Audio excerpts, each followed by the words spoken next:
Itu perang sama cis. Ini pinter, gokil abis. Bener. Rambutnya itu masih black tengah kalau nggak salah deh. Datang ke agensi modeling. Itu kocak banget sih asli.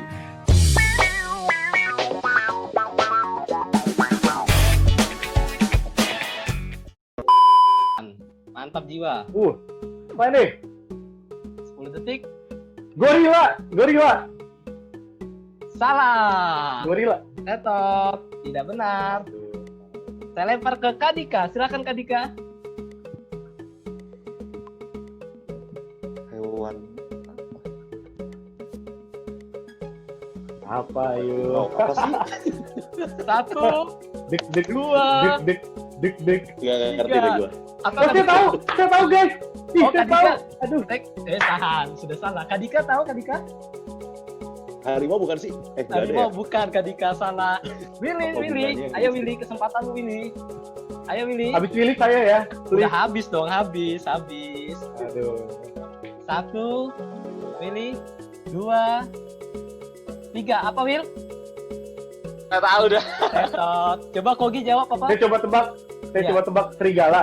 Betul sekali sebenarnya. Ya, kan? Ini kan, Oh, Kan seri. satu. dia kan satu Seri. sama kan? Satu, iya. Serigala, Iya. bos. Gila kan? Gila jadi galak, serigala. Itu galak. Hebat, ya, bener ya? Galak. Oh galak, oke. Oke, sekarang pertanyaan berikutnya buat Kadika ya. Silakan. Ini gampang ini harusnya nih. Ayo Kadika. Siap-siap nanti Willy kalau tak bisa jawab. Aduh, gue tahu nih, sumpah, gue tahu banget.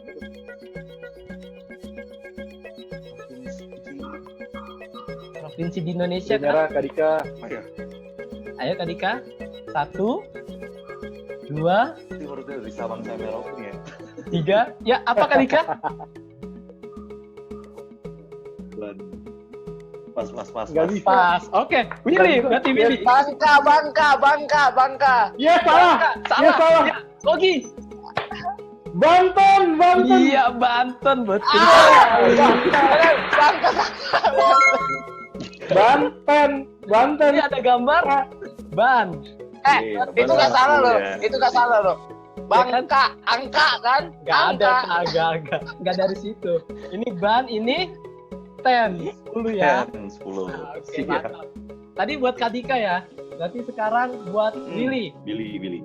Kogi poinnya 2, Ayo, Will. Kadika 1, Willy masih kosong. Ayo Will. Nama negara ini gampang banget Willy. 10 detik.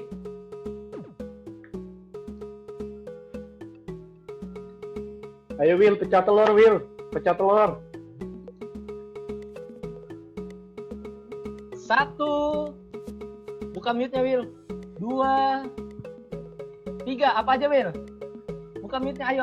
Ayo, nanti habis aku. Gua tahu. Ya, nanti Gua aja, ke- please. Gua aja. lempar ke Kogi ya, setelah Willy nggak tahu lempar Kogi. Ayo Will. 1, 2, 3. Will, jangan lama mikir kok Will. Ngomong dong apa aja gitu, nggak tahu, bilang aku nggak tahu sama sekali. Nggak tahu. Oke, mantap. Lempar ke Kogi. Apa Kogi? Gue ya. Ya. Gue nih yakin yang jawab nih. Iya kan udah. Pantai Gading. Gokil abis mabuk. Pantai Gading, guys. Santai. Nggak tahu ya. Willy, kuncinya adalah fokus. Oke. Ya. Next berarti ke Kogi lagi ya. Ini poinnya saya baca. Gak sia-sia gue jadi guru, guys. Iya, S2-nya kepake di sini ya. Iya, siap. Kogi 3 masih memimpin, Kadika 1, Willy masih kosong. Ini ke Kogi lagi nih. Siap. Ayo Kogi, Oke. 3 nih, mantap. Ini gokil habis nih. Ini mantap nih. 10 detik Kogi. Aktris, cewek dong berarti ya. Iya. Pemain film, sinetron. Wah, udah jago banget dah dia. 1, 2, 3. Ayo, apa Kogi? Aduh, no idea. Oke, no idea. Skip. Silakan Kadika. Ini kesempatan Kadika nih menambah poin nih. Aduh. Aktris Indonesia. Claudia gitu bukan sih belakangnya? Siapa aja Kak, bebas. Nanti benar salahnya belakangan yang dijawab. Oh, saya tahu guys. Aduh. Nah, udah lewat. Aduh. Saya tahu nih. Nggak ngerti Satu. gue, pas. Oke, Kak Dika pas. Willy, kamu jangan bikin malu saya ya. Ayo Will. Makanya kasih jawaban di awal tadi. Kamu berpikir. Ayo. 1, Riyadi. 2, Maudi. 3. Mayunda. Salah. Oke, kok Gue nebak. Bisa ya? Tebak Kita nebak ya? Iya. Lu Namaya. Ih, gokil. Lu Namaya. Adi. Ya kan? Ini pecinta Tonight Show banget. Oh iya, bisa. Bener. Lu ya. Lu Lu nama. Nama. Ya. Ya. Ya. Oke. Tuna Maya. Oh, gue kayak kelihatan bego ya. Enggak bego, cuma kurang pinter aja, Will. Oke, masih 3, Kadika masih 1, Willy masih kosong. Ya ampun. Sekarang pertanyaan buat Kadika. Kesempatan nih Kadika. Nah, nama benda nih gampang nih asli nih. Gampang habis nih. Gampang, serius nih, nggak bohong, gampang banget. Ayo, habis Kadika nanti Willy kalau Kadika belum bisa nebak. Ayo Will nih. Aduh, Kadika nih gampang banget nih Kak. Apa itu ya? Ayo, ya diperhatikan. Fokus. Ayo Kadika, saya hitung ya. Apa sih? 1, 2, 3. Apa Kadika? Nama benda? Harusnya sih kita semua ada di rumah ini loh. Oh, di rumah no clue-nya loh. Di rumah. Terus buat apaan? Minta bocoran. Dia di Bener-bener rumah. nih, David. Nggak ada clue-nya nih, David. Dia ada di rumah. Pasti hampir semua orang ada lah gitu di rumah. Apa sih? Kadang juga ada di Udah baik hotel, ketahuan. ada di apartemen tuh. Saya kasih tahu lagi kan. Handuk. 1, 2, 3. Apa Kadika? Tetot. Oh, tetot. Nggak tahu. Gak apa-apa Kadika. Siap. Tetot. Willy. Ini kesempatanmu Willy. Lop sendal. Oke, salah. Kogi. Nggak tahu. Selotip kali, selotip. Ini gambar Gak tahu apa? gue sumpah. Ini gambar apa? Sel. Sel. Yang ini imut kan dia? Iya kan? Jadi Ini selimut. imut kan? Imut Fit, kan? yuk berantem yuk, Fit. Fit, berantem yuk. Woi, Ini kan Ya sel. Kan? ampun. Ini kan sel. Bayi imut kan? Iya. Kan? Sel, berantem yuk kita yuk. sel Berantem. imut. Mantap. Ayo kita berantem deh. Willy, kita ke rumah David sekarang, ayo. Ayo. Bubar kita nih, nggak jadi Oke. kita main. Sekarang Willy kesempatan Willy ya. Ayo. Nih nama hewan, gampang asli nama hewan. Perhatikan Kasian banget ya Judika dibuat sama hewan ya. nama hewan. Parah nih. Ayo setelah Willy, Kogi berarti kalau Willy nggak bisa jawab. Ayo berpikir, fokus. Ini gampang sekali nih. Ayo Willy, jangan bikin malu saya. Saya hitung ya Willy ya. Nama hewan ya di darat tuh. Saya kasih tahu lagi tuh. Di darat hewan. 1, 2, 3. Apa Will?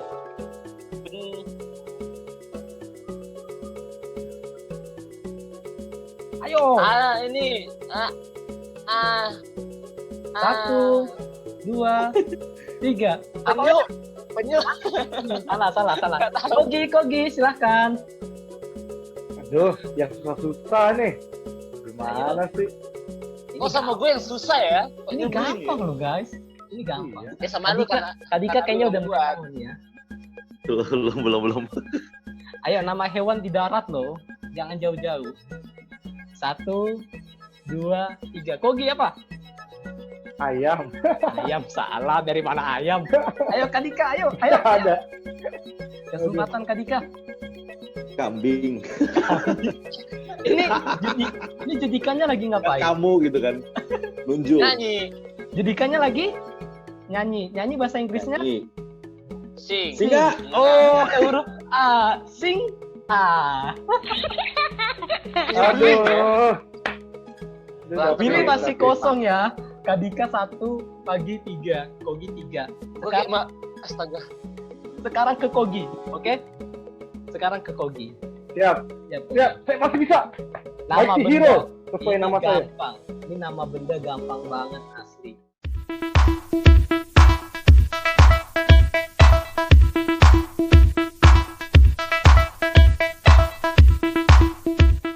Siap. Silakan David. Fun fact-nya tadi udah 2 dan Kadika sudah tadi sedikit membocorkan akan ada fun fact tentang orang tua angkat Kadika. Seperti sudah diatur sekali ya, sudah kerjasamanya sudah kelihatan ya. Jadi gini Kadika, katanya sih Kadika pernah punya orang tua angkat tapi ternyata seorang paranormal. Apakah itu benar Kadika? Ya, itu betul banget, Fit. Yang tadi aku ceritain, si agensi, apa yang punya agensi modeling itulah yang ngangkat aku jadi anak waktu itu. Karena waktu itu dia kayak menggali tentang ceritaku lebih dalam lah istilahnya. Terus singkat cerita, besoknya dia bilang, Dika, mau nggak kalau kamu saya angkat jadi anak? Dia bilang gitu. Nanti uang kuliah kamu aku bayarin, dia bilang gitu kan. Terus nanti, oke, uang makan setiap hari aku bayarin dan seterusnya. Jadi karena waktu itu kan kondisi orang tua lagi minus, ya aku terima-terima aja tawaran itu gitu loh. Aku terima aja tawaran itu, tapi ternyata gini, waktu aku diajak ke rumahnya, naik ke lantai 2, di lantai 2 itu pas naikkan tangga gitu, ada kayak altar khusus gitu, altar penyembahan. Di situ ada patung Buddha, patung Yesus, patung Maria, ada juga kayak boneka-boneka, terus kayak batok-batok kelapa, dupa-dupa, macam-macam lah, ada banyak banget. Nah aku tanya sama orang itu kan, ini apa gitu. Terus dia bilang, ya ini tuh, dia kasih kenal namanya tuh, ini ada yang ini, yang itu gitu kan, dia kasih nama semuanya gitu kan. Nanti kalau misalnya kamu pas lagi di jalan, kepengen cepet-cepet tuh naik motornya misalnya, kamu bisa minta tolong sama yang ini.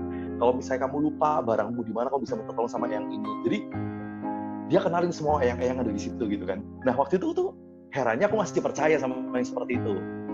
Masih percaya sama yang seperti itu, sehingga kayak itu bukan sesuatu yang kayak membuat hati bergejolak gitu loh. Kayak modeling ini tuh cuma kayak istilahnya apa ya, sampingan doang dia bilang gitu. Yang intinya adalah ini kerjaan dia di situ gitu. Jadi kalau misalnya ada pasien nyantet, kalau nggak mau doain rumah, terus mau ruwatan, itu sama dia. Dia itu kebetulan kayak punya ilmu khusus yang katanya sih kalau misalnya dipotong-potong itu bisa nyambung lagi gitu loh. Makanya dia kayak nggak takut sama apapun gitu. Bahkan sempat juga mau doain rumah, bener-bener di depan mukaku nih, dia makan kaca, terus makan apa sih namanya, paku, kayak makan kerupuk gitu bro, kriuk gitu kan, kayak gue ngeliatin kayak, ih itu seriusan ya gitu, tapi iya beneran gitu, beneran dia makan itu, terus habis itu baru dia pergilah untuk kayak doain rumah waktu itu. Terus setiap malam Jumat Kliwon, nah ini tradisi Jawa sih emang, setiap malam Jumat Kliwon, gue itu sering diajak sama dia untuk pergi ke pantai selatan, ya ketemu sama ibu nyai waktu itu kan, bawa sesembahan itu yang isinya kayak kepala kerbau, kalau enggak kepala kambing, aku lupa, sama ada kayak bubur merah putih, terus ada pakaian wanita. Nah nanti tuh tugas gue adalah gue mesti ngebawa itu sesembahan itu ke bibir pantai lah, kurang lebih airnya yang sampai ke dengkul gitu, dalamnya sampai sedengkul, terus nanti taruh di situ, terus kayak nggak lama kemudian ada ombak yang ngambil dan itu hilang langsung sembahannya. Nah orang tua angkat gue, papi angkat gue, dia standby di belakang, di pasir, maksudnya di pantainya itu di pasir sambil kayak semedi. Terus setelah sudah ke larung tuh, misalnya setelah ke larung, dia nyamperin gue, terus dia bilang gini, Dika ayo berdoa gitu, supaya tambah ganteng, dia bilang gitu kan, supaya ntar laku modelnya gitu, parah banget sih. Nah terus dia bilang juga gini, doa Bapak kami sama doa Salam Maria gitu kan. Terus oke. Akhirnya waktu itu gue beneran berdoa gitu, doa Bapak kami, terus minta sama Bunda Maria supaya mengabulkan doa gitu kan. Terus cuci muka supaya ganteng gitu. Terus waktu itu berapa lama ya waktu itu? 1 tahun tuh berjalan gitu. 1 tahun berjalan, singkat cerita kayak gue kepengen keluar dari tempat itu, terus kayak orang itu bilang gini, kalau kamu berani keluar dari tempat ini, kamu harus bayar semua yang sudah aku kasih ke kamu, dia bilang gitu. wah kalau misalnya gue hitung-hitung, yang dia udah kasih tuh banyak banget. Nggak cuma uang, tapi barang-barang juga dia kasih waktu itu untuk kayak kuliah ya, buku-buku lah, laptop, handphone dia kasih. Dan kalau misalnya gue harus ngebayar semuanya, nggak mungkin sanggup. Akhirnya gue mikir, yaudahlah, gue standby aja di sini, ngikutin aja lah gitu. Nah tapi perlakuan dia sama gue tuh nggak apa istilahnya ya, nggak bener lah istilahnya, kayak kata-katanya kasar, terus kadang kalau misalnya itu intimidasinya sangat kuat, terus ngancem-ngancem dan seterusnya gitu. Dan itu yang membuat apa ya, kayak gue nggak merasa merdeka di situ. Nah 1 tahun gue mau keluar gak bisa, singkat cerita setengah tahun kemudian gue mau izin keluar lagi tuh di tempat dia. Saya mau keluar ya di tempat ini, nggak apa-apa, nanti kuliah saya bayar sendiri aja, nggak apa-apa. Tapi izin keluar yang kedua kali malah membuat gue semakin ketakutan, karena waktu itu tuh dia bawa boneka voodoo, terus kayak dia bilang kalau kamu berani macam-macam kamu bakal mati, dibilang kayak gitu. Nah itu yang kayak bikin gue semakin kayak ketakutan dan nggak ngerti lagi mesti kayak apa gitu. Nah itu posisinya gue udah kuliah tuh bro, udah kuliah di Jogja, tapi setiap hari Jumat 1 minggu itu gue mesti pulang ke Cilacap karena waktu itu orangnya rumahnya di Cilacap. Nah uniknya gini, orang tua gue tinggal di Cilacap, dia tinggal di Cilacap, tapi gue nggak pernah boleh tinggal di rumah. Jadi gue nggak pernah boleh tinggal di rumah bokap gue. Bener-bener kayak ketat banget lah pokoknya. Bahkan kalau pulang pun dia bilang gini, pokoknya kalau misalnya pas hari apa ya waktu itu ya, Selasa Pon apa ya kalau nggak salah, kamu nggak boleh kemana-mana, harus di rumah terus gitu. Pokoknya kalau misalnya hari ada pasaran Jawa gitu kan, kalau hari yang kayak gini kamu harus di rumah terus. Jadi benar-benar ketat dan gue nggak suka dikekang kayak gitu loh. Akhirnya gue mau keluar, malah dapat ancaman-ancaman seperti itu. Gitu. Nah singkat cerita, waktu itu tuh dia kebetulan dapat kayak job juga untuk bikin acara ulang tahun. Nah untuk bikin acara ulang tahun anaknya temennya dia. Nah kebetulan waktu itu gue disuruh nyanyi sama si orang tua angkat gue. Dia bilang, Dika, kamu nyanyi ya lagunya ini. Dia nentuin lagunya tuh, bukan gue nentuin.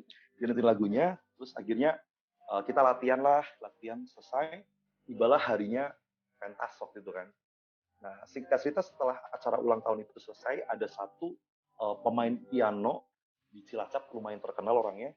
Dia bilang kayak gini sama gue, Dika, kita mau ada lomba nyanyi nih tingkat provinsi waktu itu. Tingkat provinsi namanya Peswarawi, kamu bisa nggak bantuin Cilacap jadi solo vokalnya gitu.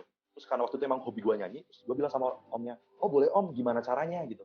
Yaudah besok kamu datang ya ke sekolah ini gitu, kayak SD Pius namanya, sekolah gue dulu waktu SD. Terus singkat cerita besoknya gue datang ke sekolah itu buat ketemu sama 3 coach, 3 pelatih untuk dites ambil suaranya lah, dites macam-macam gitu kan. Nah singkat cerita gue ketemu sama satu pelatih yang kebetulan dia itu pendeta bro. Ketemu sama satu pelatih kebetulan dia pendeta, terus dia tanya gini sama gue, Dika, kamu kerja atau kuliah? Gitu. Gue bilang, saya kuliah om gitu. Kuliah di mana? Kuliah di Jogja. Terus si om itu bilang, loh sama dong sama saya juga tinggal di Jogja gitu. Saya juga ngajar di Jogja, dia waktu itu kan masih di STTII ya, Sekolah Tinggi Teologi Injili Indonesia. Dia ngajar bahasa Ibrani di situ. Terus waktu itu kan gue nggak ngerti tuh STTI itu apaan gitu kan. Oh gitu om ya di Jogja ya. Terus om itu bilang gini, iya Dika kalau mau nanti kita latihan aja di Jogja, nggak usah ke Cilacap gitu. Kalau misalnya ke Cilacap kan lumayan jauh tuh kamunya gitu. Kita latihan di Jogja aja. Nah singkat cerita, beneran kita latihan di Jogja bro. Waktu itu Om Karel dia datang ke kosan gue untuk melatih gue. Nah singkat cerita nih, ini sebelum gue keluar ya, singkat cerita si Om Karel ini sering banget melihat setiap kali habis latihan, itu gue itu pasti bakal kayak ditelepon sama orang, terus nangis sendiri gitu loh.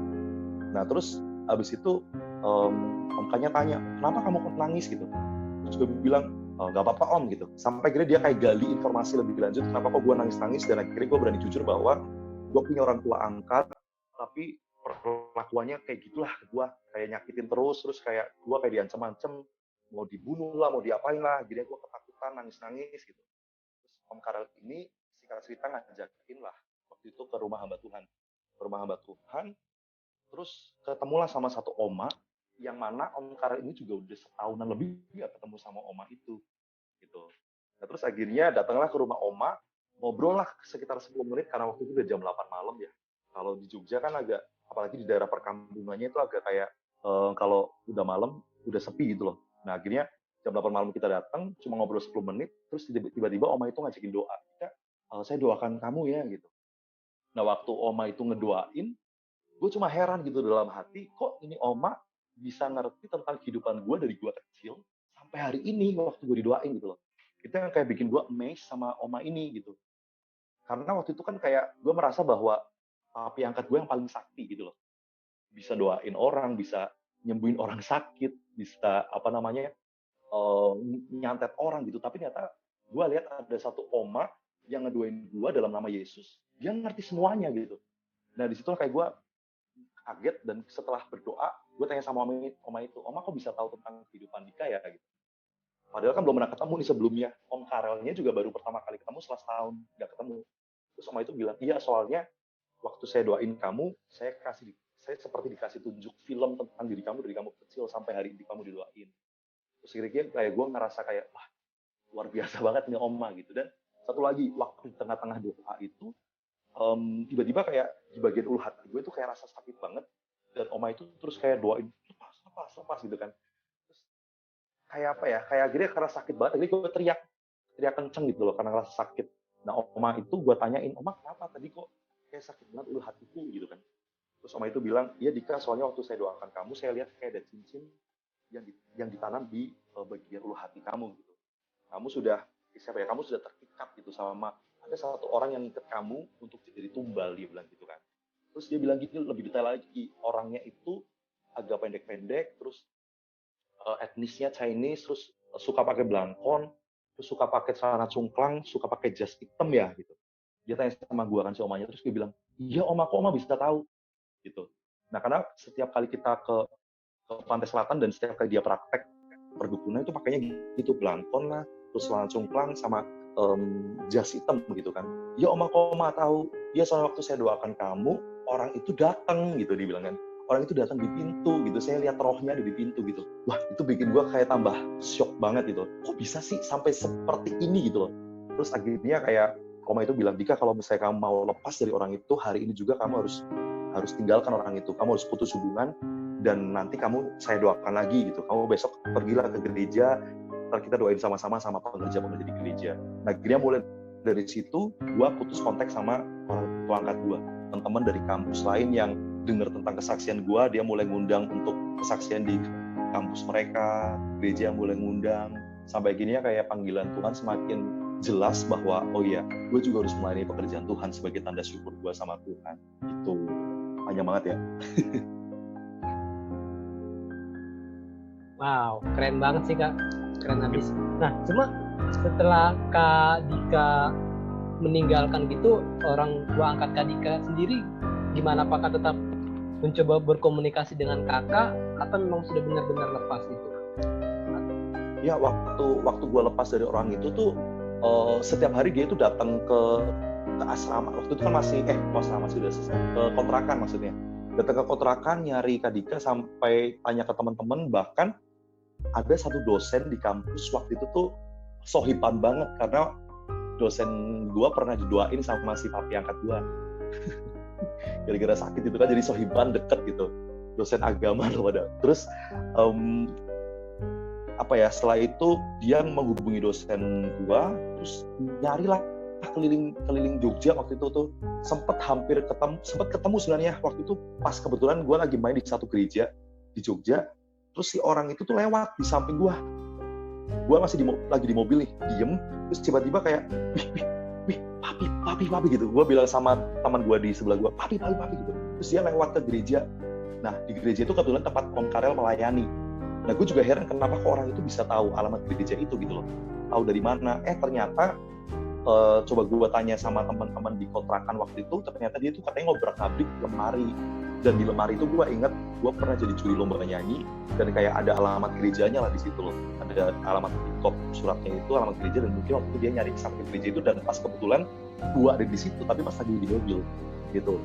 Nah terus sering banget lah kejadian-kejadian aneh yang sebenarnya gue harusnya ketemu sama orang itu tapi kayak dicegah Tuhan gitu loh. Sampai singkat cerita setelah 2 tahun gue keluar dari tempat itu, dia meninggal bro. padahal masih muda banget, usianya masih 40 tahun kurang lah waktu itu. Dia meninggal gara-gara kena kanker paru-paru katanya. Itu pun waktu gue dikabarin shock banget, apa kok jadi meninggal gitu loh. Nah terus kemudian kayak gue punya feeling berasa bahwa jangan-jangan dia meninggal karena seharusnya gue yang jadi tumbal, tapi karena dia nggak memenuhi syarat-syarat dari eyang itu, akhirnya dia sendiri yang jadi tumbal gitu loh, sampai akhirnya dia meninggal gitu. Waduh, gokil. Tadi ceritanya Kak Dika mantap banget sih. Sempat sedikit ada mode horornya ya. Oke, thank you banget Kak Dika. Fun fact berikutnya, Siap. saya kembalikan ke Kogi. Silakan Kogi. Bisa loh itu dijadiin ide untuk bikin film kayaknya tuh ya. Boleh. Seru sih pasti. Dokumenter. Ya, untuk para sutradara dan produser yang di luar sana, kalau terinspirasi untuk jadi film, silakan hubungi Kak Dika Permana, oke? Oke, fun fact yang keempat.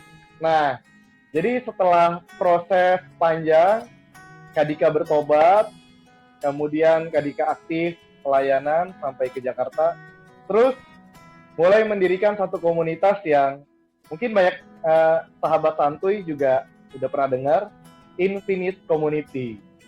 Ya, itu fun fact-nya. Lalu pertanyaannya, kenapa harus bikin Infinite?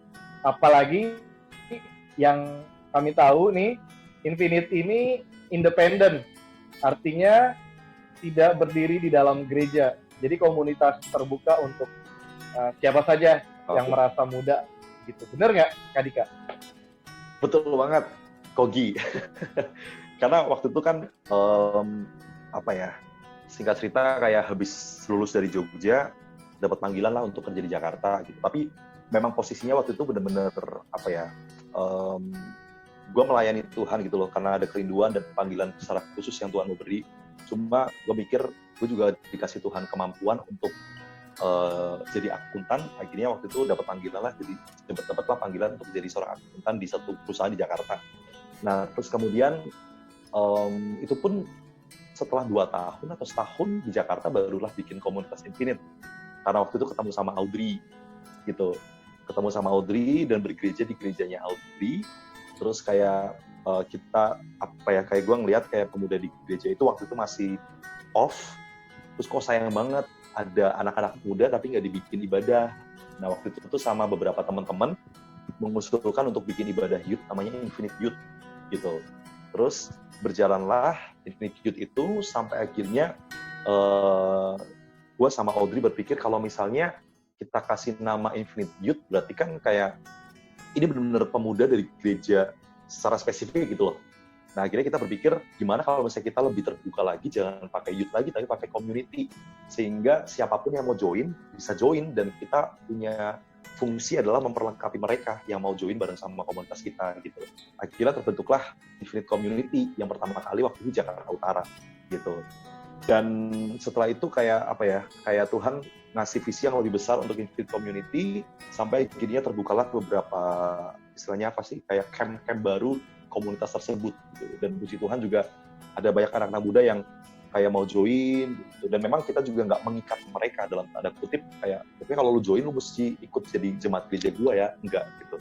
Jadi kita malah terbuka untuk siapapun, bahkan nggak cuma mereka-mereka yang Kristen-Kristen aja yang bisa join, tapi bahkan dari agama apapun mereka bisa join. Dan puji Tuhan juga ada banyak teman-teman dari non-Kristen yang bergabung juga, karena kita memang punya visi misi upgrade and spread out gitu. Jadi kita kepengen meng-upgrade kehidupan kita baik secara rohani, secara kapasitas juga kita upgrade, supaya lewat apa yang sudah kita dapat kita bisa bagikan, bisa spread out buat banyak orang gitu, supaya kita pintar, kita diberkati nggak cuma untuk diri sendiri gitu, tapi banyak orang yang menikmati apa yang kita peroleh juga, seperti itu Kogi. Jadi ternyata bukan hanya ada di Jakarta, tapi Infinite juga sudah ada di Toraja. 3 minggu, 4 minggu yang lalu, hari Sabtu tuh, kita bertunangan. Kalah dari mana kalahnya? Dia lagi kalah, Will. Dia lagi kalah. Ya ampun, itu lagi sujud, boy. Dia sedih.